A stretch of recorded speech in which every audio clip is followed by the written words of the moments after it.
Hawks fans, so far these last couple of weeks, the Hawks have been in a whirlwind. And with the start of free agency, things are going to get even hotter. Things are going to get even crazier. But right now, these Hawks have made a major steal. And I am here to give you guys an update in regards to that steal, who they brought in along with Kristaps Porzingis and Nickeil Alexander-Walker, and how he is going to add to this Atlanta Hawks roster, how they're going to add to their shooting percentage. And also, too, we do say goodbye to an Atlanta Hawk as well. Unfortunately, due to how things have been set up, I said last year there were a lot of players on this roster with I want to say well, they were basically going to end up being unrestricted free agents at the end of the season. So, of course, it was almost a guarantee that we were going to say goodbye to a few guys. Unfortunately, the most recent news is, of course, we saw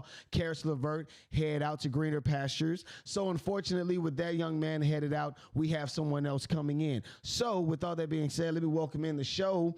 What's going on, everybody? My name is Walter Pollard. This is Atlanta Hawks Digest. And this is... oh, man, this is a great day, mainly because, no, it is not the start of free agency, but I want to say, yes, July 1st. The start of free agency was yesterday at 6 p.m. So be that free agency. I love that sound. Be that free agency has started. Yes, we can go ahead and say that the Atlanta Hawks have moved quite quickly. And actually, they've been doing all of this stuff since beforehand. And I mean, we don't have to go back through it, but I've explained to you guys how getting rid of Landry Fields at the beginning of the season, moving on to Ansai Saleh. I want to make sure I say Ansai Saleh. Then on top of that, him bringing in Peter Dinwiddie and gosh, I want to get the other guy's name. Peter Dinwiddie and Bryson Graham. Yeah, that's that. Right. Peter Dinwiddie, Bryson Graham. Then moving on to bringing in Kristaps Porzingis, and then turning in the 13 and 22 pick into bringing in Asa Newell, the guy that they wanted originally 10 spots lower, and then turning that pick into a unprotected 2026 pick. And you could possibly end up getting the best of a bad situation out of two separate teams. So again, this is really good for the Atlanta Hawks. They've been doing very well. And again, everything is just starting to really form in the Atlanta Hawks' favor. Unfortunately, be that majority of the stars in the Eastern Conference are dealing with knee injuries, the Atlanta Hawks find themselves in a very peculiar situation where they can potentially make a move. And I said it. Maybe I haven't said it. I'll say it to you now. I believe these Atlanta Hawks will find themselves in a top 5 position next season. I believe these Atlanta Hawks can make a top 5 push. They could be one of the top 5 teams in the NBA, not just the East, but I feel as though they could be one of the top teams in the NBA, and I am super excited. So just go ahead and just drop it on in. Yeah, I just explained to you guys how these Atlanta Hawks have received an A. Kelton Payton, an ESPN analyst, had talked about how these Atlanta Hawks have gotten an A as far as what they've done, the moves they've made prior to the draft, during the draft, and now, in my opinion, after the draft. And yes, these Atlanta Hawks, they are primed to make a major push in the Eastern Conference. So we move on ahead. And of course, like I said again, Free agency has started. The Atlanta Hawks waste no time in bringing in bringing in free agent Nickeil Alexander-Walker out of Minnesota. Signed him to a 4-year, $62 million deal, which is super exciting. I think I have the oh, well, first of all, before I go any further, let me thank everybody for all the views and subscribers. First of all, I just said 2,000 at the beginning, of the season. We hadn't even gotten into free agency all that well, and you guys have already shown up and showed out. 455 new subscribers in the last 28 days. Super excited. And then also, too, just to get you guys, to view it a little bit more, 68% of you are not subscribed. So thanks to the 31% of you that are subscribed, we definitely want to bring in the other 68% of you guys that that are not. But anywho, of course, like I said, bringing in Nickeil Alexander-Walker, I had to make a quick stop, but bringing in Nickeil Alexander-Walker, I do believe is going to help this team. He has definitely shown himself to be a good player, a good role player. You know what I'm saying? We've seen him and his work with Anthony Edwards and the Timberwolves and that crew of guys down there. So, of course, him coming to the Atlanta Hawks would be a very good thing. I did some research and kind of found out that he was an Atlanta Hawk when he got drafted, only but for a few seconds or whatnot. I want to say that the pick actually belonged to the Timberwolves, but it was by way of the Atlanta Hawks. So, of course, it would almost seem like it's coming back full circle, bringing him in, but that is not the reason why I am talking about the free agency, and I'm not talking about him specifically. I know my man Chris Tipmore has already done that.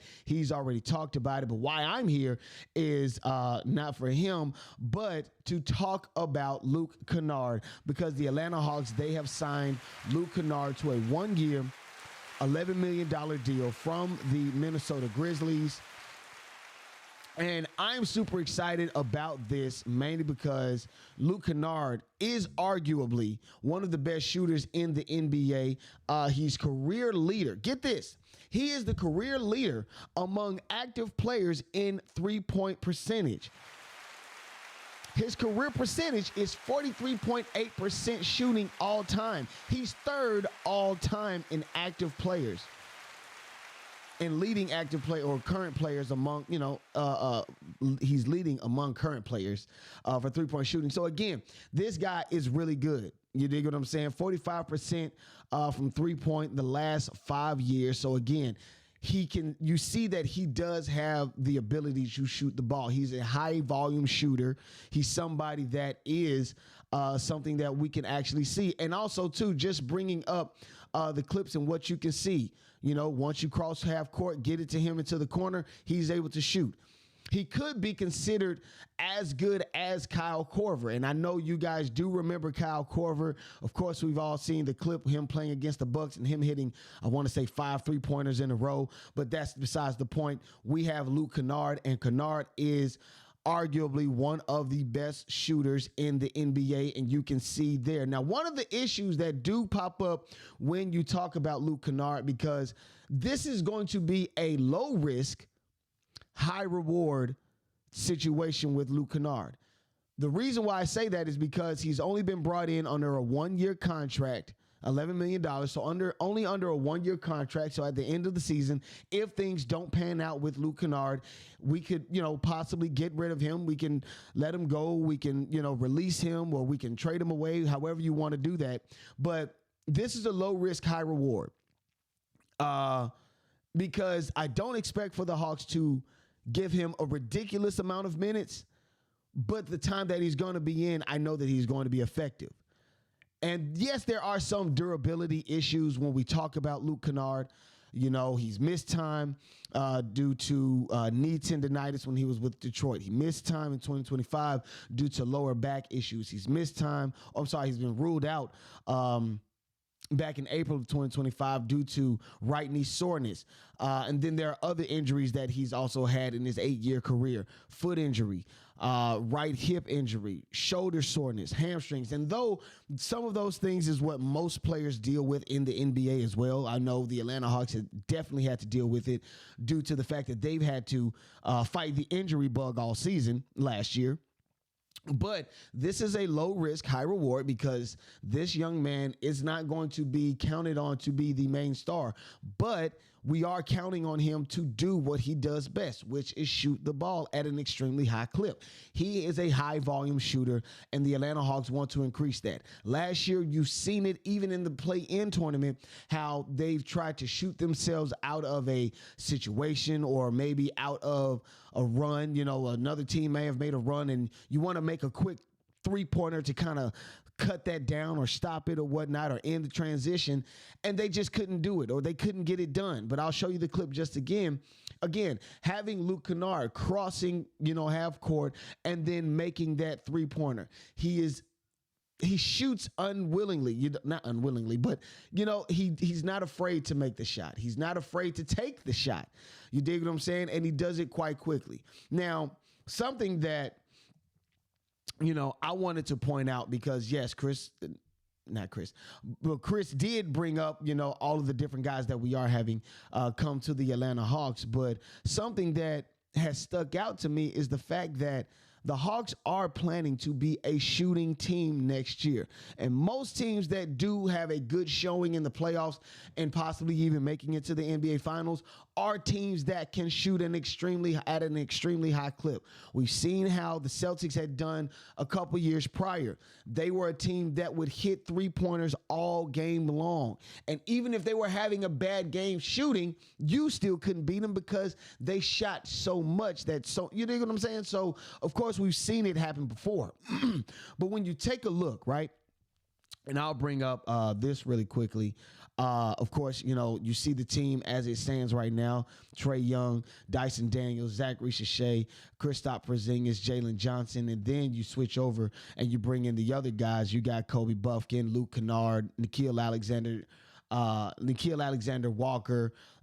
You've got Onyeka Okongwu, and you've got Mo Gay. Now, no, I'm not saying that these are the starters or these are starters and these are the secondary. No, I'm not saying that, but I'm bringing it up to point out that Kristaps Porzingis, he was a 41% three-point shooter last season. Okay? Nickeil Alexander-Walker was a 38% three-point shooter last season. Luke Kennard was a 43.3% three-point shooter last season. So you add that in with Zaccharie Risacher, Jalen Johnson, Trae Young, all of which they can shoot the ball. They can shoot the three-pointer. You have Dyson Daniels who can make the steals or play the defense. And there are other guys that can do that as well. And of course, you've seen Zaccharie Risacher do it as well. Because, again, that is an infectious type thing. Someone plays defense, makes that extra effort. Everybody's going to want to get in on it. So, excuse me. So when you take all of that and you add that in, the Hawks do plan on being a shooting team.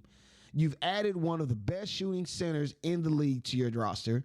You've added one of the best current shooters in Luke Kennard. And then you add Nickeil Alexander to anchor all of that. Again, the Atlanta Hawks are making some major moves, and I am super excited. Y'all got to give yourselves another round of applause.